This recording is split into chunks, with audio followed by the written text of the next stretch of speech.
কামড়ায় না বলে কালো পিঁপড়েটা যদি জামায় থাকে, নির্বাচন কিন্তু আপনার জন্য হারাম করে দিতে পারে যদি কানে যায়। সুতরাং শত্রুকে কখনো ছোট জ্ঞান করতে নেই, প্রতিপক্ষকে কখনোই ছোট জ্ঞান করতে নেই। লড়াইয়ের ময়দানে সবাই লড়াই করবে, তারাও করবে, আমরাও করব। লড়াইয়ের সূত্র, লড়াইয়ের আইন, নির্বাচন কমিশনের নিয়ম কানুন মেনেই লড়াই হবে। তবে যেহেতু অনেক ভোটে জিতে আছি, দয়া করে আত্মতুষ্টি করবেন না। দ্বিতীয় যে কথাটা বলবো,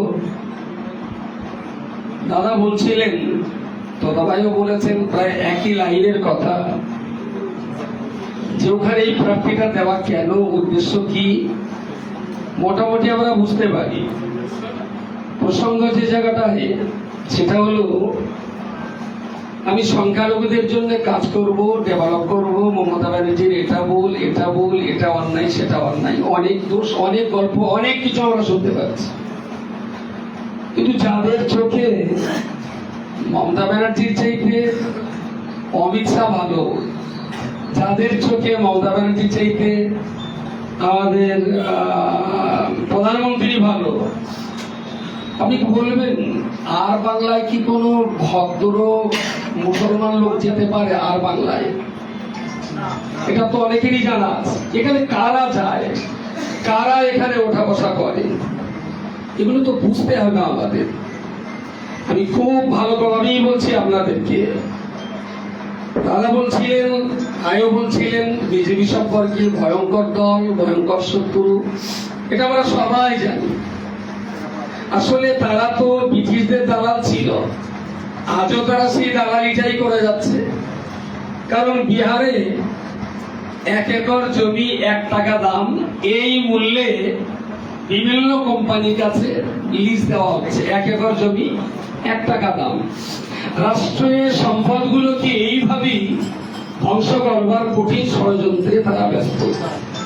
আজকে গ্যাসের দাম বৃদ্ধির জন্য দায়টা কার? মমতা ব্যানার্জিকে দেবেন। আজকে ভোটার লিস্ট থেকে নাম আন্ডার অ্যাডজুডিকেশন হচ্ছে, কখনো কখনো ডিলিট হচ্ছে, মানুষ বেঁচে আছে, ভোটার লিস্ট বলছে মরা। এর জন্য আপনি দোষটা কারে দেবেন? এই জন্য এই দেশের মাটিতে, এই বাংলার মাটিতে শান্তি, সম্প্রীতি, সৌহার্দ্যের জন্য, সৌহার্দ্যের সঙ্গে বেঁচে থাকতে গেলে আমার মনে হয়েছে রাজনৈতিক দল অনেক আছে, অনেক আছে, কিন্তু সেই সমস্ত রাজনৈতিক দলগুলোকে দিয়ে কেউটে সাপটাকে ঝাড়ানো যাবে না। তাই যাকে দিয়ে কেউটে সাপটাকে ঝাড়ানো যায়, আমি আমার বুদ্ধিমতো সেই রকম একটা দলকে ক্লিয়ার কাট কথা বলছি। রাজনীতিতে আমার কিছু পাওয়ারও নেই, হারাবারও কিছু নেই। আর মানুষ আমাকে জানে, ভিক্ষা করে করে আয়লা ত্রাণ রিলিফের কাজ আর 49 দিন লঙ্গর খানা চালাবার অভিজ্ঞতা আমার আছে। আমি জানি আমার পকেটের টাকা না থাকলেও মানুষ আমার ঠোঁটটাকে বিশ্বাস করে, হাতটাকে বিশ্বাস করে, চাইলে পয়সা দেয়, সেই পয়সা নিয়ে আমি রিলিফের কাজ, এই সমস্ত কাজ কামগুলো করিয়েছি। সুতরাং রাজনীতিতে আমার পাওয়ারও কিছু নেই, হারাবারও কিছু নেই। যদি বিজেপি RSS এর করার গ্রাস থেকে মুক্ত করে যদি পশ্চিমবাংলা, ভারতবর্ষ, এদেশের হিন্দু, মুসলমান, শিখ, ইসাই সবাই যদি আপন আপন ঐতিহ্য আর মর্যাদা নিয়ে বেঁচে থাকতে পারে, আর তার জন্য যদি আমার 1 ফোঁটা রক্ত দিতে পারি, এই জন্য আমার রাজনীতি আর করে দিতে পলিটিক্স আমার কি দিতে পারি, কি খবর আছে রাজনীতির কাছে আমার? কেন আমি আজকে রাজনীতি এলাম? শুধু এই দেশের প্রতি যাতে আমার গাদ্দার হতে না, তাই আমার রাজনীতিতে আসা। দেশের প্রতি আমার যে দায়িত্ব রয়েছে, বাংলার প্রতি আমার যে দায়বদ্ধতা আছে, সেই দায়বদ্ধতা স্বীকার করার জন্য, দায়বদ্ধতা মাথায় নিয়ে আমার এই জায়গাটায় আসা। শেষ করে বলছি, কেউটে সবকে মারার জন্য কেউ কি বালিশ দিয়ে মারে? হ্যাঁ, কেউটে সবকে মারার জন্য কেউ কি এরকম ফুলের তলা দিয়ে মারে বলে মনে হয়? আমরা দেখছি যারা মুসলিমদের দরদি সেজে বিশাল দামি দামি কথা বলছেন, তারা দেশের এই বিষাক্ত RSS কেউটে সবকে কাপড় দিয়ে, বালিশ দিয়ে, এটা প্রতিবাদ করছেন না করছেন, তা মনে হচ্ছে ফুল দিয়ে ছাপ মারা হচ্ছে। মমতা ব্যানার্জির বিরুদ্ধে যখন কথা বলা হচ্ছে তখন মনে হচ্ছে বিরাট সর্বনাশ একটা কেউ টেসাবিকে মেরে তারপরে আমাকে মাথা খেতে রাখবে। আমি শেষ কথা বলছি, কারোর সঙ্গে যদি শত্রুতা করে মারতে হয়, বোমা দিয়ে মারতে পারে, পিস্তল দিয়ে মারতে পারেন, কামান দিয়ে মারতে পারেন, কিন্তু আপনি যদি বোমা পিস্তল নেন সে কিন্তু শত্রু বলে আপনাকে বুঝে দেবে, সে কিন্তু ছেড়ে দেবে না। লাঠি পাজা করে যদি যান বুঝতে পারবে, সেও পাল্টা লাঠি খুঁজবে। বন্দুক নিয়ে গেলে সেও পাল্টা বন্দুক বার করবে, বোমা নিয়ে গেলে সেও পাল্টা বোমা নিয়ে। কিন্তু যদি আপনার মনে হয় আমি আপনাকে মারবো, এটা যদি মনে করি, দেখলাম লাঠিটা ভালো না, কারণ নিয়ে গেলে দেখতে পাবে, বন্দুকটা ভালো না, মারতে গেলে দেখতে পাবে, বোমাটা ভালো না, মারতে গেলে দেখতে পাবে। কৃষ্ণদার এখানে দেখা করে বললাম, দাদা আরে বহুদিন যান না, আপনার বহুদিন খুব করে আপনার জন্য, প্লিজ একটু আমার বাড়িতে আসবেন, বিশাল ভালো লাগে। আর কৃষ্ণদা দারুণ আনন্দ করে আমার বাড়িতে চলে গেলেন। আমি কৃষ্ণদাকে খুব আদর যত্ন করে 1 কাপ দামি চায়ের সঙ্গে 5টা ক্যাম্পাস ট্যাবলেট গুলে দিলাম। কৃষ্ণ ঘুমিয়ে পড়বে আর চোখ মিলে দেখবে কি আমার ছিল। আজকে যে মুসলিমরা অন্য অনেকে শত্রু মনে করছেন, অনেকে দুশ্মন ভাবছেন, আরএসএস বিজেপি আপনাকে এদেশের কোন একটা মোল্লা মুন্সি যারা অশিক্ষিত মুসলমানদেরকে নিয়ে জুয়া খেলছেন, এই সমস্ত নেতা লিডারদেরকে যে চা আপনাকে খাওয়ানো হচ্ছে, ওই চায়ের ভিতরে ক্যাম্পাস ট্যাবলেট গুলে কিন্তু আপনাকে খাওয়ানো হচ্ছে। আমি মুসলিমদেরকে চিনতে অনুরোধ করছি, ভাবতে অনুরোধ করছি, বোঝবার জন্য আমি অনুরোধ করছি। ওরা কিন্তু আপনাকে লাঠি দিয়ে মারবে না, আপনাকে চা দিয়ে মারবে। আপনি মারবেন লাঠি থেকে, আপনি পালাবেন, বোমা থেকে পালাবেন, পিস্তল থেকে পালাবেন, কিন্তু কৃষ্ণটা কি চা থেকে পালাবে? চা থেকে কৃষ্ণ পালাবে? বরং চাটা তুলে কৃষ্ণ চুমু দিয়ে দিয়ে খাবে। কিন্তু কৃষ্ণ জানে না যে আমি এটা যেটা খাচ্ছি এরা ফলিডাল বিষের চেয়ে মারাত্মক বিষ খাচ্ছি। অশিক্ষিত মুসলমানদের ভদ্র চায়ের কাপে এইরকম ভয়ঙ্কর বিষ খাবিয়ে ঘুর পথে বিজেপিকে জিতিয়ে দেওয়ার এক দালালি টেন্ডার দেখেছে কিছু না।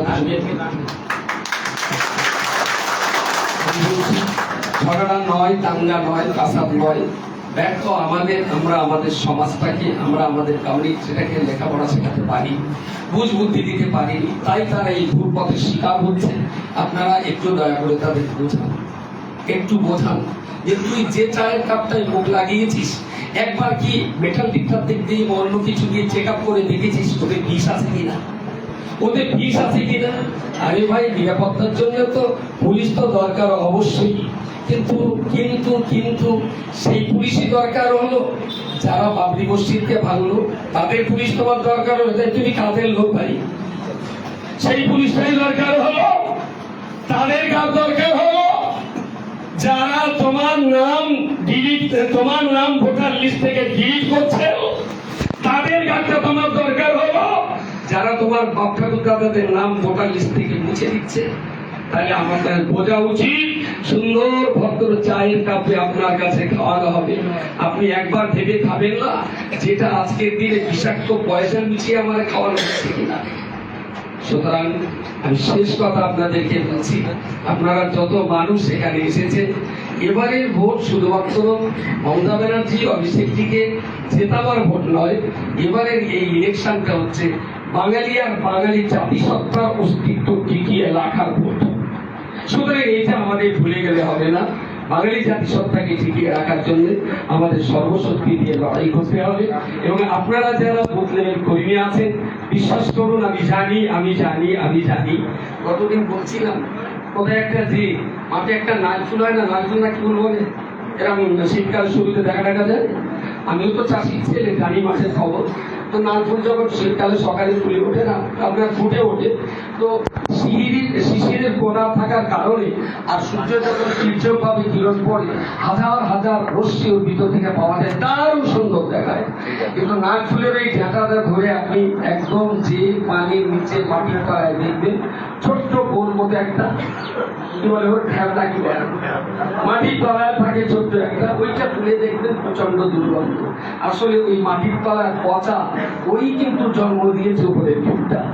আপনারা সবাই যেদিন আমাকে ভোট দিয়ে অ্যাসেম্বলিতে পাঠাবেন, আমাকে মনে রাখতে হবে অ্যাসেম্বলিতে যদি আব্দুল মাতিনের নাম ফোটে, তাহলে এখানকার বুথ লেভেল কর্মীরা মাটির নিচে কাদার তলায় নিজের অস্তিত্ব দিকে দিয়ে খেয়ে না খেয়ে রাতে দিয়ে মেহনত পরিশ্রম করেছিল বলেই আজকে অ্যাসেম্বলিতে এই ভুলটা ঘটেছে।